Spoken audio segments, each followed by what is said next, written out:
Welcome to Game Crunch, your weekly video game podcast. My name is Mike Anastasia. With me today we got Brandon. Hello. We were talking about games and things. Games and things. Well, Brandon's got the new things this week, Hellblade 2, because he's just serving up a tease before the episode. You missed that. Yep. I also played Mullet Madjack. And I've never heard of that before. It sounds like a very indie game if I've ever heard one. It absolutely is. And I got two things to talk about today. So not Pokemon this week. I'm gonna let you go first because I have a lot to say about both of my games. Okay, I'll talk first. All right, so we'll talk about the game first. So I did end up buying the game. I talked about, I don't remember if it was last week or the week before. I was like, oh, this game's on sale. I think I might buy it, just sight unseen, because I've heard it's probably something I would like. And I did, and that was Slay the Spire. So okay, yeah. Mm-hmm. Honestly, though, it's not as a bad game. I'm just gonna say I actually think I like Inscription better. But now I can fully understand the comparisons that you were making when we were talking about it before.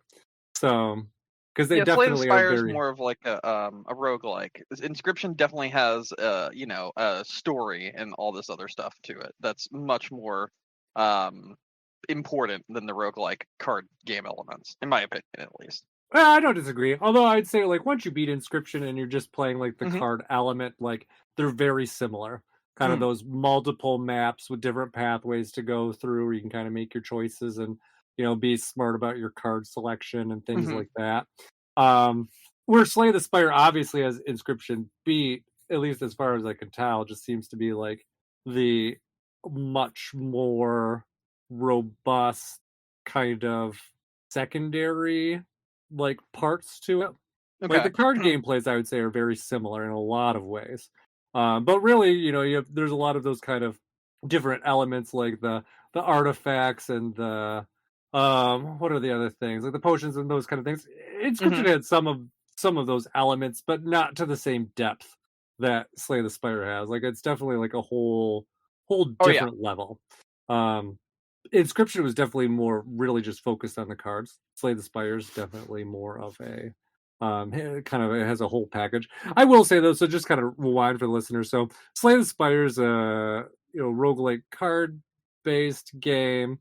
You get to build decks, and what does it work? Each area you go through, you kind of pick like a starting place, and then it branches off from there, and you can make choices, which will be like, oh, do you want to go fight an elite enemy? Do you want to go to this mystery space? Do you want to go to this campfire? And each of those things can pose all sorts of randomness and chaos into your gameplay as you try to work towards the end. I've gotten to, I don't know how many areas there are, but I've gotten to the boss of the third area. That's about the farthest I've gotten. I've unlocked 3 characters so far, but I've just been kind of messing around with that first character because I'm like, well, I know him really well now. So I'm like, I might as well just keep pushing along with what I got.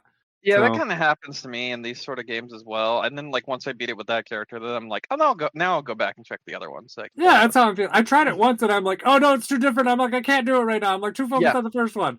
And then I finished up that run and went right back to the other one.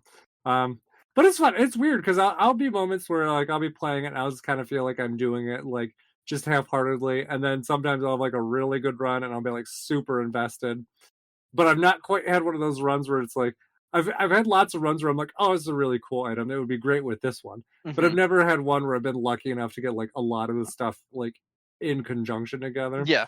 So it's just kind of been a lot of just still randomness.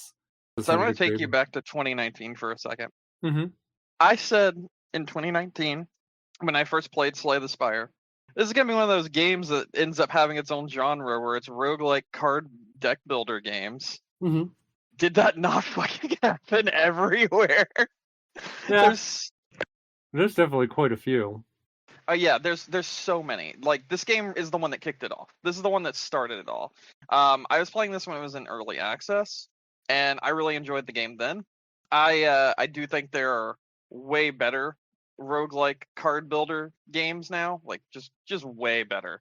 But I do think Slay the Spire is one of those games that definitely stands out from like all the rest, mostly because it was the one that started it, but also because it has a very unique kind of like graphic style as well. It's weird the way it's it's designed. Like it kind of has like a storybook look to it, if that makes any sense. Like the art direction. That's the word I'm looking for. The art direction has like a storybook kind of feel to it. Yeah. I like it. I like this game.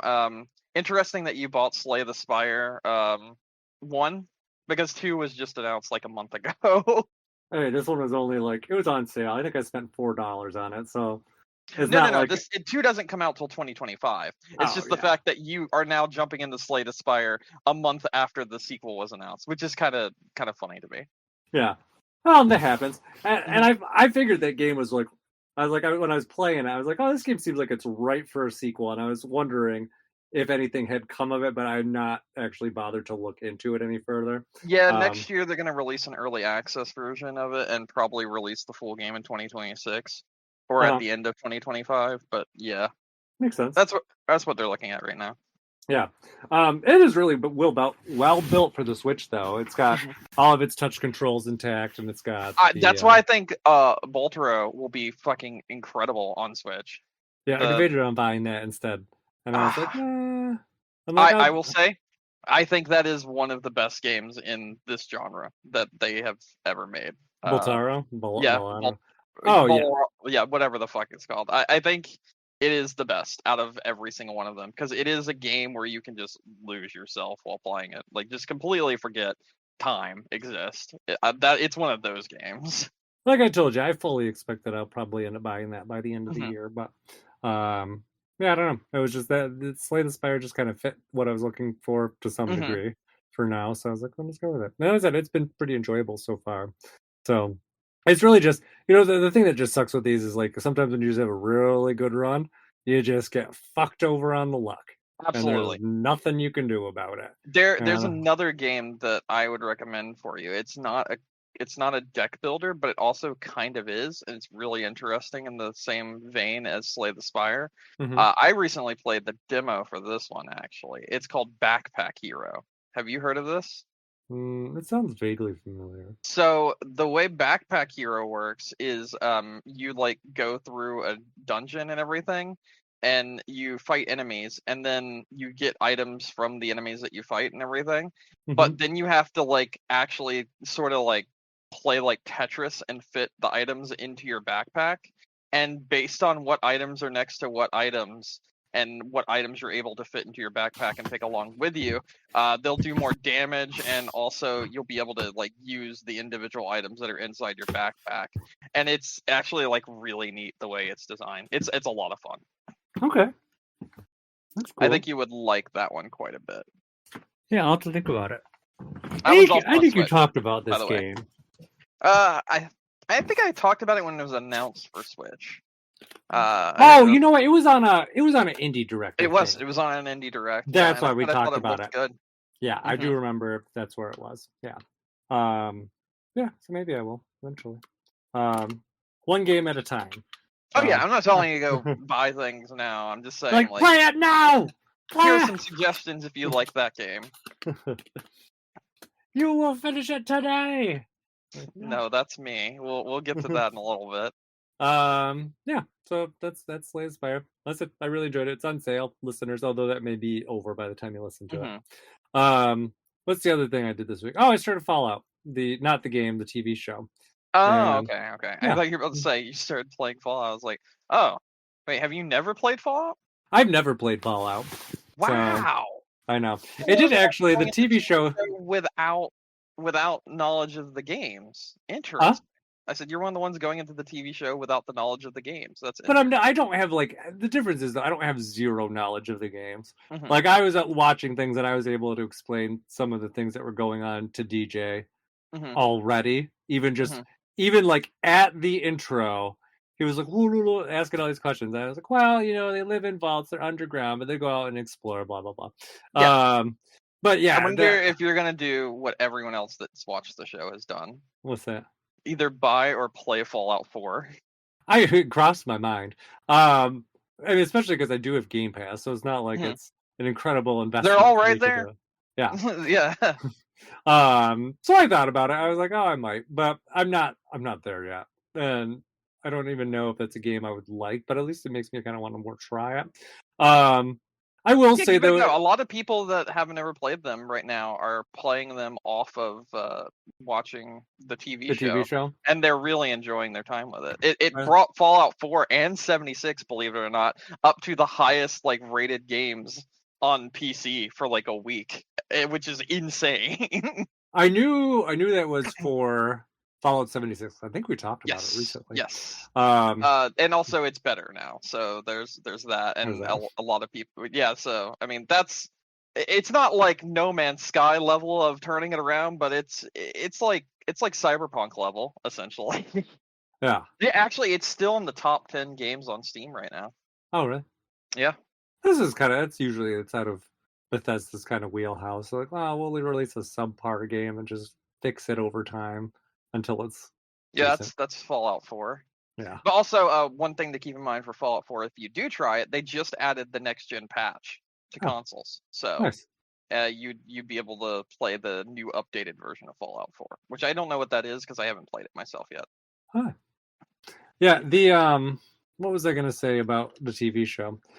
I've only watched, what do we watch? I think the first episode or so. Not too much to say about it.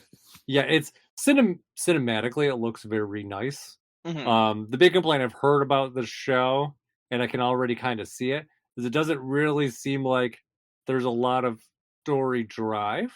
Like there's lots of interesting stuff going on, but it doesn't seem like it's got that like compelling overarching story to like I see. really get your investment into it. I haven't watched it yet, so I actually don't know. I'll have to look at it myself as well at some point, and DJ then got so maybe I'll bored end he up. walked away after about 40 minutes. Oh So, no. and the episode was like it was over an hour long. But I mean, okay, if I had you said it was like the first episode, like maybe it's just build up, you know? I don't actually know how true that is, but that seems to be a thing that a lot of shows do. Like for instance, take oh god, what was the fucking name of that show? The one with the androids and the theme park where people got to like Oh, live out Westworld. there. Yeah, take Westworld. Westworld's first episode is like all build up and like nothing really happens, and it's just world building essentially. So like I was thinking like it might be something along those lines. I'm not 100% sure though, because It again could I have be. not seen the show. The complaints I heard were after the season finished though. So I think it's probably more an ongoing thing, but I haven't watched it myself, so who knows? I might just feel engaged as I go through it. But at least, like I said, not really any like major hooks here, at least Okay, in the first episode. But cinematically, looks really cool. Like I really like the visual aesthetic they've gone with it. I think it looks really fantastic. that's So, and awesome. there's a lot of action too. I mean, that's always fun. Just Yeah. doesn't seem like there's a lot of story, which who knows, may or may not be a bad thing. So, kind of Okay. hard to say. But so I mean, far, so it good. might just be world building, setting up for like maybe the whole like next season or whatever. Because I think they've already been greenlit for a second season. I Yeah, don't that know. was fairly recent, like in Yeah. the last week or so. Yeah, but yeah, no, I really enjoyed it, and do really like too. They did, much like what they did, pulling in a lot of like timepieces from the era and everything. I thought that was always kind of fun. That's So been a thing with Fallout since the beginning. Like even the games do that sort yeah, of thing. It's super awesome because a lot of people are like, "Hey, I have a playlist of music," but then they just have like oldie timey music. It's like, oh, Fallout. Am I right? Yeah. Okay. There it is. yeah. But that's it. That's all I got. Okay. Ready to talk about your That's thing? what you've done. I'm ready to talk about my two things. So Okay. I'll talk about the one that's going to take the least amount of effort to talk about first, and that's going to be Mullet Madjack. Mullet Madjack, might be the best game I've played this year. No. Yes, it is so fucking good. Let me explain this to you.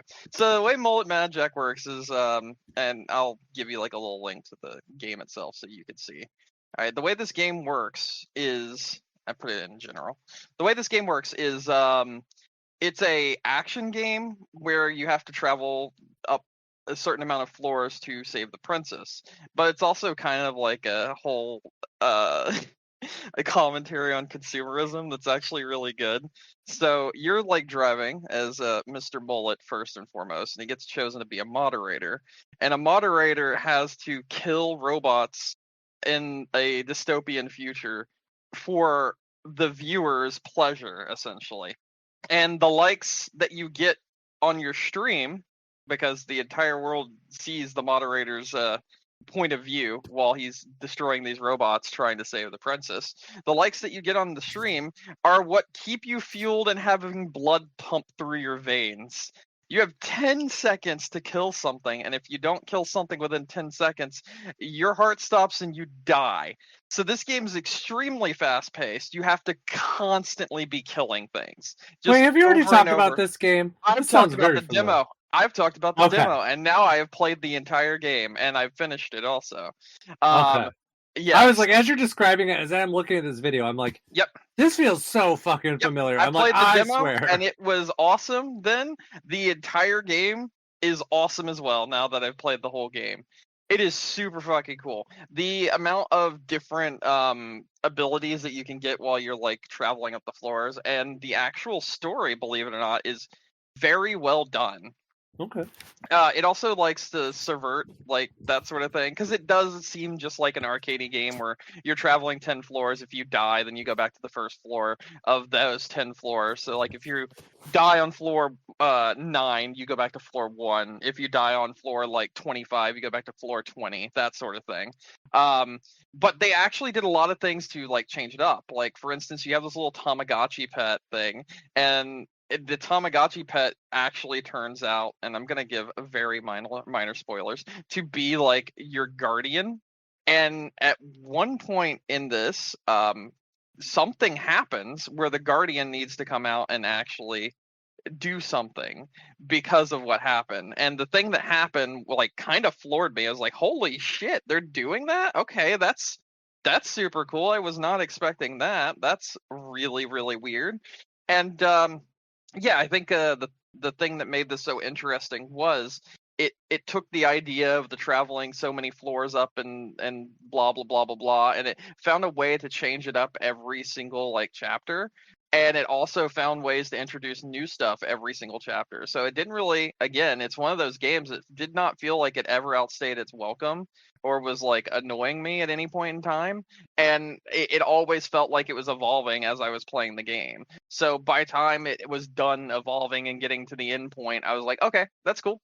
You've run your course, and I've liked every single thing you've shown me along the way, and it's been a fucking blast playing this. And then once you actually do finish the game, you can go back through and play on harder difficulties that make it so you have less time to kill enemies before you die. And those harder difficulties are also incredibly fun, and it does add an even bigger challenge, because some of the challenges add like you can only get kills and have time added to your clock if you use like environmental kills, or if you like do specific kinds of kills like headshot kills and that sort of thing. Okay. So it's a fast and frantic and really fun arcadey game with a super interesting story, believe it or not. And then on top of all of that, it's just like it's got really good music. It feels really nice to play, and overall the whole game just comes together as a package that works really, really well. It is a roguelike, but the roguelike elements of it are like fairly light, and you don't really get super punished, because they could make you start over from floor 1, but instead you start over from the last 10 step of floors you were on, which makes it so it's not super frustrating either if you do end up losing a few times. And I really like this game. It's so fun. It's so enjoyable. I've gone back to it after beating it multiple times just to continue playing more. And yeah, it's really, really good. Nice. Yeah, it looks like it'd be really fun. Very Duke Nukem-esque. Yeah, absolutely. Absolutely.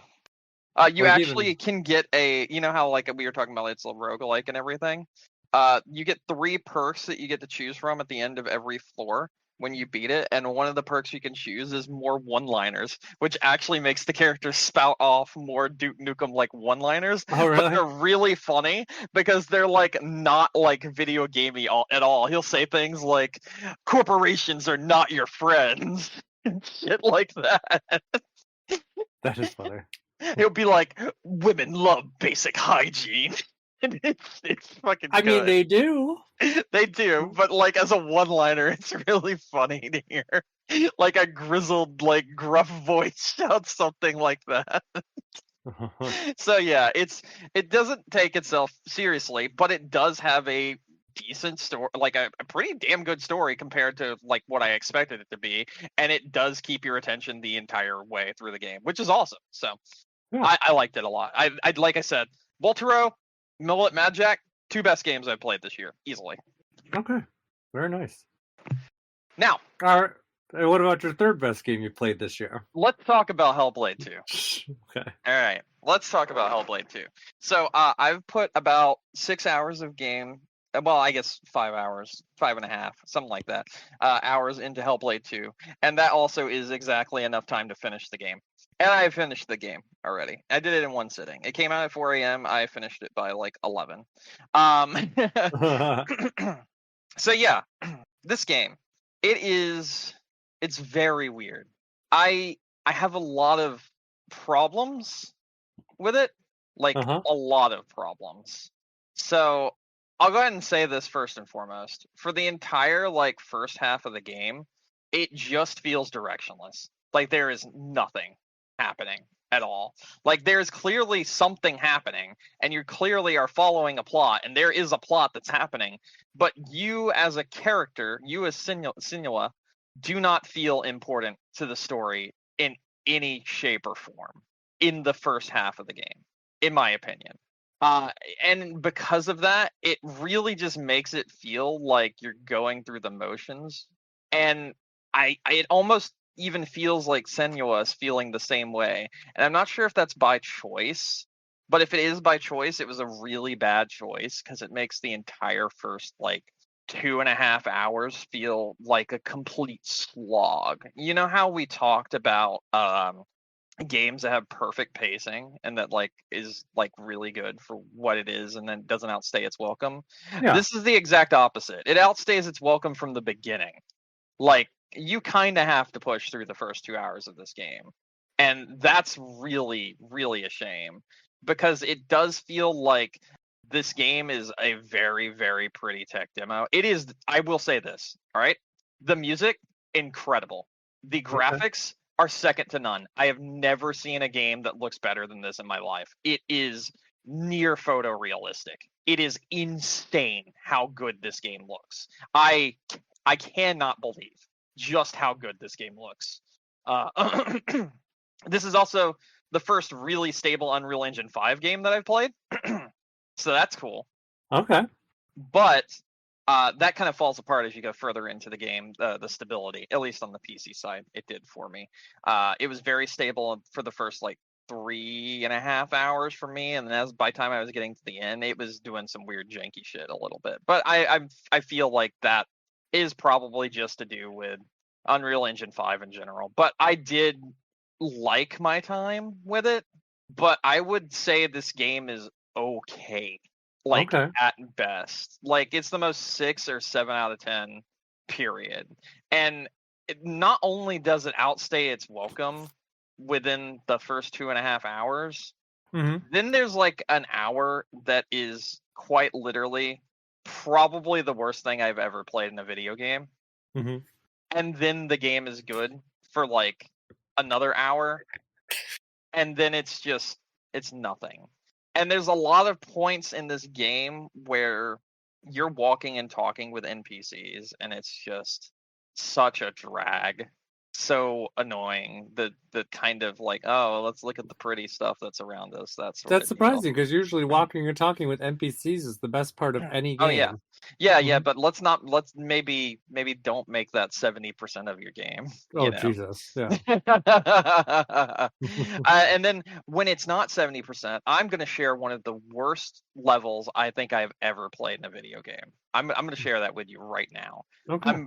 So there is a level in this game where you're trying to find the hidden folk, as they are called. There are these people that have receded into a underwater like place, essentially. So sorry for the little bit of spoilers, but trust me, I'm doing you a favor.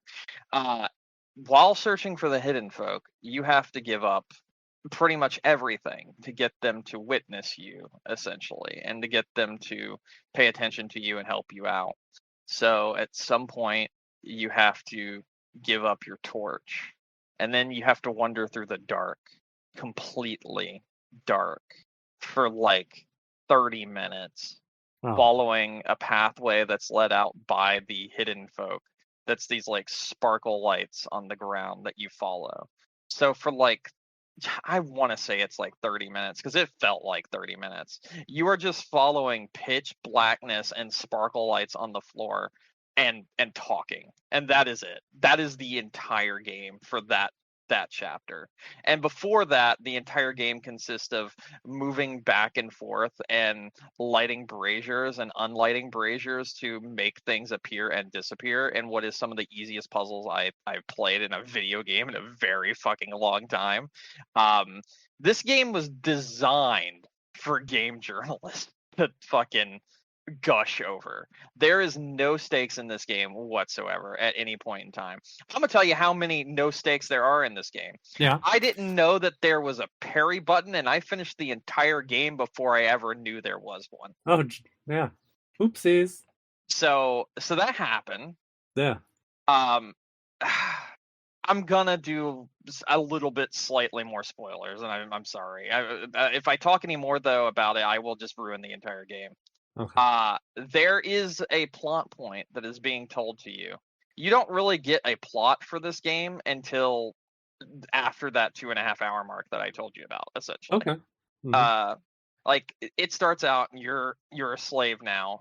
These people have taken you and your people in as slaves, and they're transporting you on a boat back to their place for some reason. We're not really told why, and we won't find out until later in the game.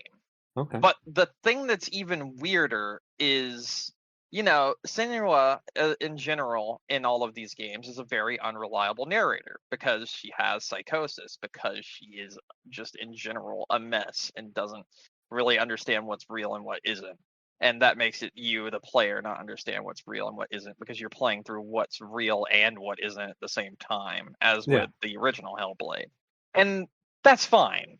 But when other people alongside you are also being unreliable narrators and withholding information from you, it makes it so the story doesn't get pieced together until like the last 2 hours, and then it quickly gets pieced together, and then it's just like, oh, okay, so that's what we've been doing the whole time. That's what the plot was. All right, got it. Cool. So that's why this person was doing this and this and that and this and that and this and that. And then in like the last 30 minutes, the game is like JK, essentially.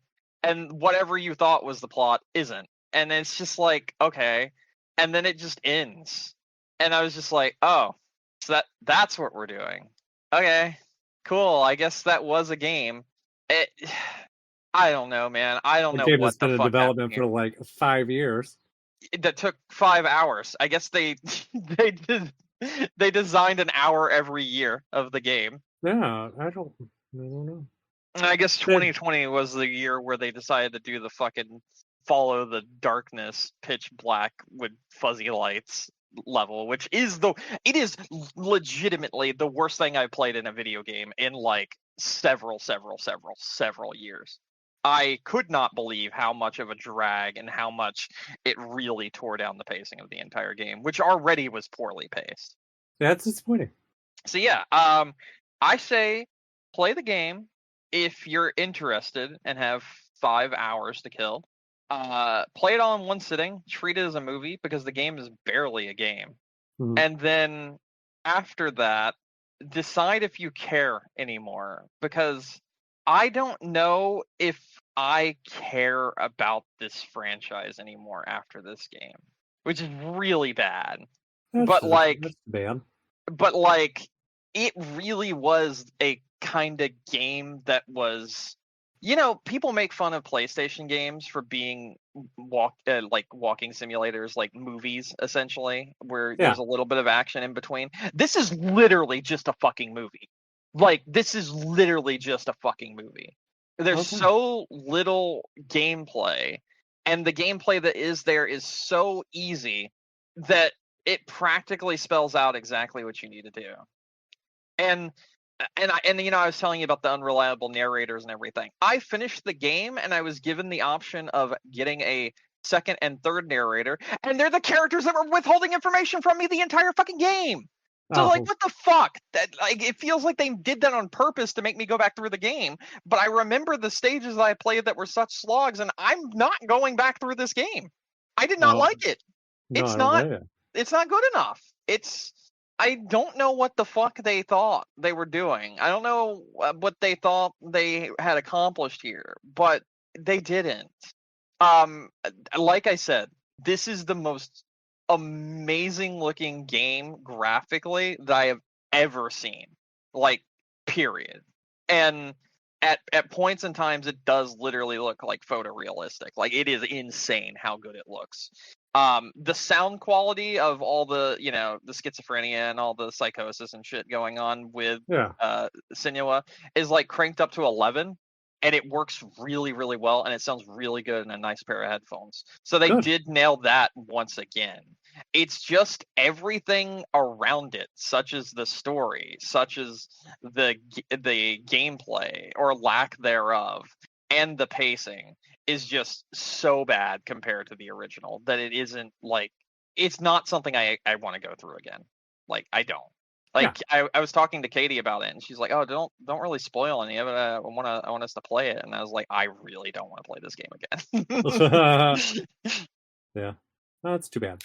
I'll do it, but this is the graphics, the sound design, and the music carry this game on its back. There is no interesting gameplay here, and the story at times is completely nonsensical because of that information that's being withheld from you throughout the entire game. I showed this to someone that's never played the original game. I streamed the entire thing for them. They had to leave at the 4-hour mark, so they didn't get to see the ending.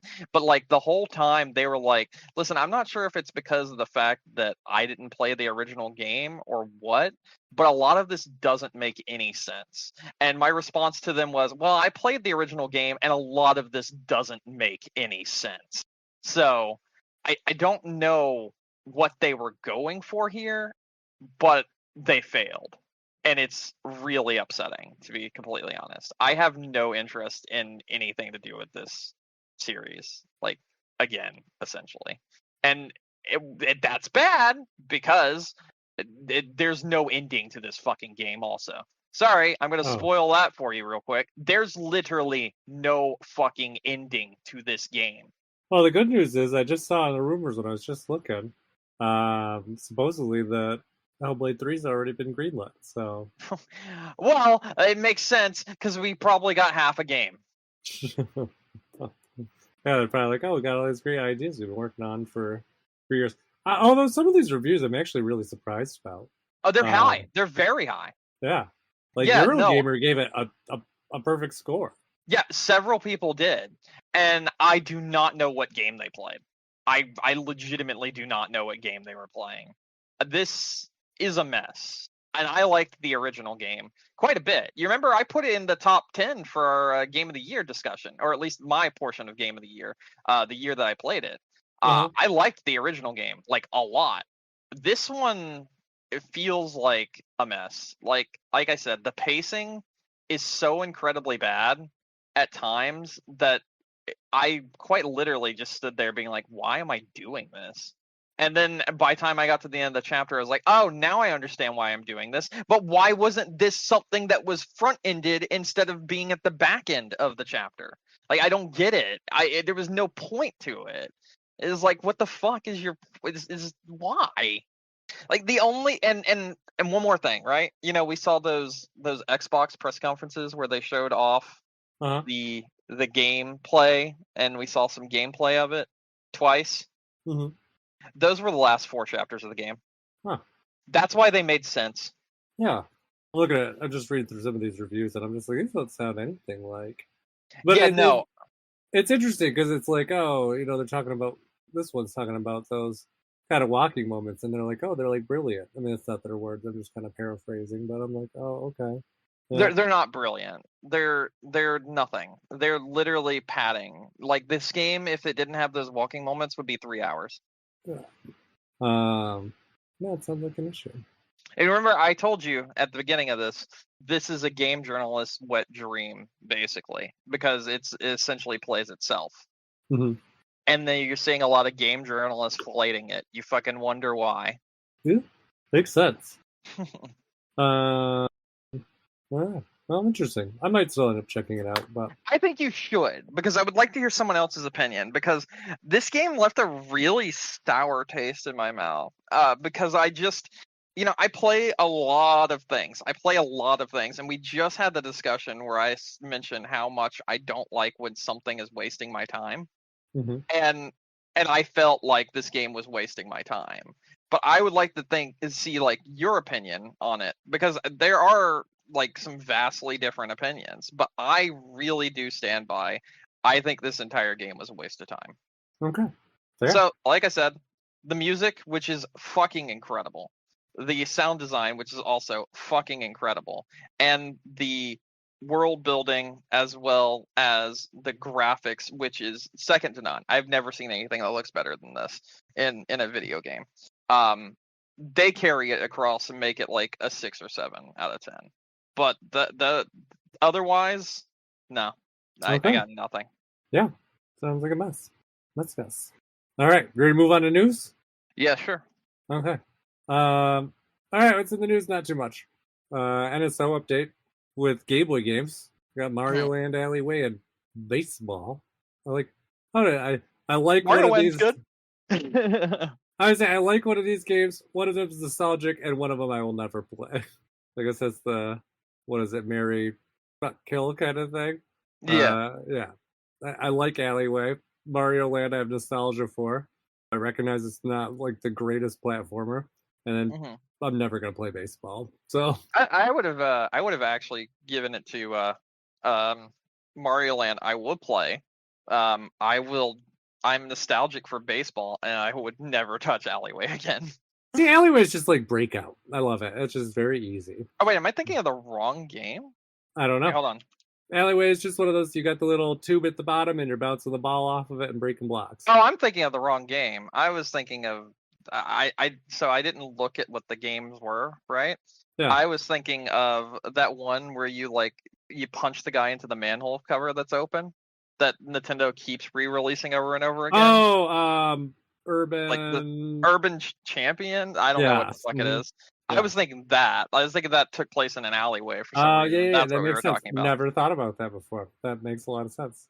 Yeah, no, Alleyway's good. I like Alleyway actually. I would. Damn, I kind of like both of them then, to be completely honest. Baseball's like a very fun time waster, for like a black box NES game. That's fair. Yeah, I also liked golf though, so whatever. Yeah, exactly. Mario Land and Alleyway, I think were like my 2 first Game Boy games for the Game Boy. Oh, nice. Mine was Tetris. Oh, and Tetris, yeah, because the system came with it, obviously. I fucking love Tetris also. Yeah, Tetris is great. I still can't believe they got that on the NSO with multiplayer. That's pretty wild. That is crazy. Mm-hmm. Yeah, so that's it on that side of things. And then the other news of the day, Nintendo related. Nintendo's purchased Shiver from the Embracer Group.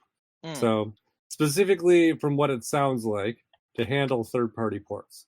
So it's not like they'll be doing anything different than they already have. It's just they'll just be working on those for Nintendo now. So, yeah, and they did, as we talked about before the show, the Hogwarts Legacy, which Switch port is actually supposed to be really good. Okay. And then Mortal Kombat, which I mean is not a pretty looking game by any means. No, it's not good. No. But yeah, so it'll be interesting to see what they end up leveraging them for. I could see Nintendo doing probably one of 2 things. Like third parties, honestly. I would say I could see it'll be like Nintendo's Nexus. Yeah, like a group that just kind of goes out and connects with third parties and helps them get stuff running well. Which makes a lot of sense going to next gen, because I'm sure there's a lot of like current gen ports that will probably be eyed for them. I actually even just speaking of other rumors, I did even just see, and this isn't related to Shiver, but just kind of possible third party ports. supposedly Square Enix is considering actual ports for Kingdom Hearts next generation for the Good. Switch. Fucking good. Don't be stupid. Yeah, I still don't understand that cloud thing. That shit could have run on there. They're just lazy. So yeah, so it'll be interesting to see what they end up leveraging for, because they could go third parties. I could also see Nintendo being like, hey, we got some GameCube games we want ported over. Here's some good homework for you. And that would be, a nice little project for them. It's like, hey, we don't want to tie up our teams for this Metroid Prime 2 port. So here you go. Go deal with this. Away with you. So yeah, I don't know. It was very random. It's really random when Nintendo purchases things. Like, it's just kind of like, hey, here's this other random company you never would have guessed that we've never explicitly directly worked with before, but hey, we're buying them. So yeah. But that's it. That's all I got. Do you have any other news? I don't, but I did want to mention one other thing that I didn't think about. Yeah, sure. I went back to VR. Oh. After a very long time. It wasn't the best of weeks, so I just wanted to get away from some things, and leaving the house wasn't really an option. So I went back to VR, and I was really enjoying my time with VR again. I'm probably gonna dive further into it this week, this upcoming week, and so I'll talk more in depth about it next week. But I played a few games, and I do find VR to be super relaxing when stressed out about shit. It's very good. I played Walkabout Mini Golf, and I played Golf Plus, as well as oh my goodness. It was an MMO RPG, but it kind of sucked. So I just kind of Zenith, that's it. That one really dropped the ball, but I also played Until You Fall, which was really fun. Okay. I got a few things I'll talk about next week when I played more in-depth VR games. But yeah, I really enjoyed my time playing VR again. I cleaned out the space, and I chilled and played VR for several hours. Nice. Yeah. Did you have a certain game you were planning on going back to? So the one I always go back to that's probably the most relaxing and fun to play is Walkabout Mini Golf. It's a mini golf game that's themed after different kinds of courses. So think of something I don't know, Cherry Blossoms, for instance, a Japanese course, or El Dorado, which is the course I recently played, that sort of thing, and a Wonka chocolate factory. And I really enjoyed my time with that one. Okay. We'll look forward to hearing about it. Yeah, because I'm definitely going to be playing more this week. Yeah, and you should be. My thing will be next week will be Paper Mario for me, which has actually been getting very good reviews since I've seen. Nice, that's good. I'm gonna share with you some of my pictures from Hellblade 2 after we sign off, because I have a few. Yeah. All right, ready to sign off? Yeah, absolutely. All right. Well, thank you everyone for listening to us tonight. Don't forget you can find us on iTunes, Stitcher, Google, Amazon, YouTube, wherever you get your podcasts. You can also check out our website, game-crunch.com. They have all of our latest episodes my there. God, I forgot something. I'm sorry, I'm interrupting you. This is important. I have to tell you this. Okay. Right? Breaking news. Breaking news. Hellblade 2. Got to go back to one more thing, because I told you my issues with Hellblade 2 started before I started playing the game. I never told you what that meant. Oh, yeah. Yeah. So I wanted to stream this game on Twitch through my Xbox and not have to use my capture card or my PC to play it. Because I just wanted to chill in the bed, because again, it's not been the best of weeks. I just wanted to lay up in the bed and play Hellblade 2, and I thought it would be enjoyable to do so. Xbox blocks you from streaming Hellblade 2 on your console. It literally tells you when you attempt to do so, this title is not allowed to be streamed. Oh, really? I've never, ever seen that with anything that I've attempted to stream from Xbox. But it literally would not let me stream it from my Xbox. And I even tried just going directly into my Discord and streaming it onto my Discord. Still, Xbox blocks you from streaming the game. Wow. I'm pretty shocked by this. Yeah. I've never seen anything do that. So, yeah, pretty wild. I don't understand all the lock things down kind of I feel like they knew it was so short that if someone were to stream it, it would be giving someone the same experience as actually playing it. I legitimately feel like that is it. Especially with the walking simulator things, but even like silly things like when I was playing Pokemon Legends the other day. Was it Legends? It was either Legends or Pokemon Violet. I can't remember which one, but I got to a screenshot of something and I went to I got to the end of somewhere in like the credits and like a screenshot came up. You know, sometimes they'll do like those kind of like celebratory photos. So I just went to go take like a snap of it with like the share button or whatever. And the Switch was like, nope, you can't do that here. Do you know why? Because there's actually a reason why you can't on the Switch. Why? It literally can't handle it.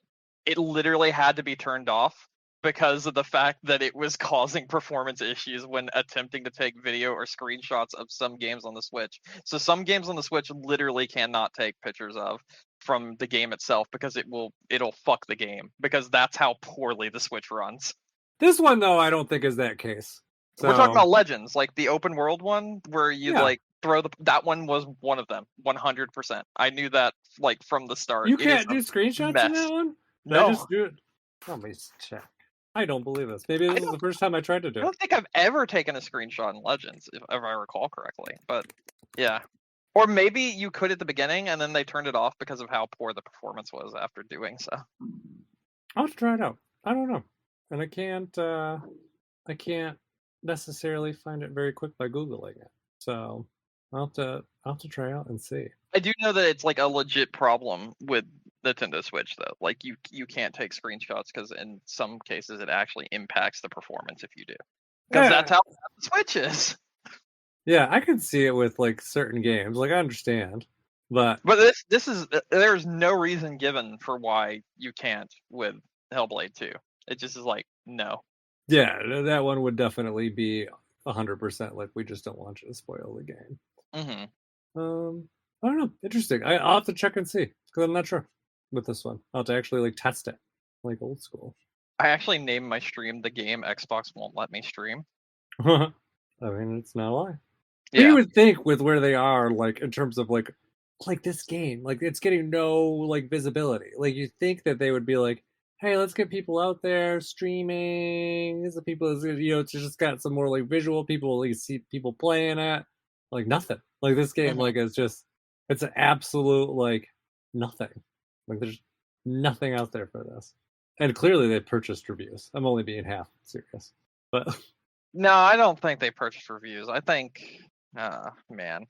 I don't know. I'm always skeptical about perfect scores. Yeah. No, I know exactly what you mean. I don't know if they're purchased or not. I can't give 100% certainty on that one. But like, man, even Game Informer gave it a 9, and their history's always been like, you know, where's the line between editorial like freedom versus GameStop's business interests? It's always been kind of a question with them, and they've always, and the Game Informer crew, I feel like, has always danced around it. But, yeah. I sent a screenshot, a few screenshots, some that were taken off of my TV. Looks good. And then I'm gonna show you some that are just like straight up from the actual game. Okay. So give me. Well, I'm gonna. Yeah, we can go now. Yeah, we can go ahead and go. Anyways, where was we on the closing thing? Oh, yeah. If you want to reach out to us, send us email at gamecrunchcast@gmail.com. Brandon, any final thoughts? No. Okay. And then that said, my name is Mike Anastasia. You can find me online, Clash of Pain with Air, or on your favorite gaming console. And until next week, game on. Game on.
Nintendo bought someone. Who did they buy? I don't remember. I'll check. It's got a silly name. What is it? Shiver. Shiver. Yeah.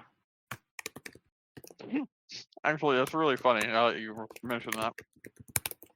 You know Why? who Shiver was? No. You remember the awful Mortal Kombat 1 port for the Switch? Oh yeah. And the Hogwarts Legacy port for the Switch? Although I heard the Hogwarts Legacy port is actually decent. Okay, let's stick with the Mortal Kombat 1 then. Yeah. That's Shiver. Okay. Well, they haven't updated their website yet. Who, Shiver? Yeah. Mm. Says they're a boutique game developer based in warm and sunny Miami, Florida, and part of the Embracer Group. Not anymore. They were part of Embracer. All right. That's that news.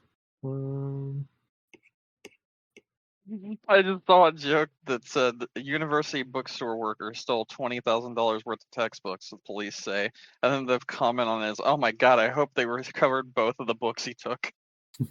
That's funny. I was going to say, how many... What book did they steal?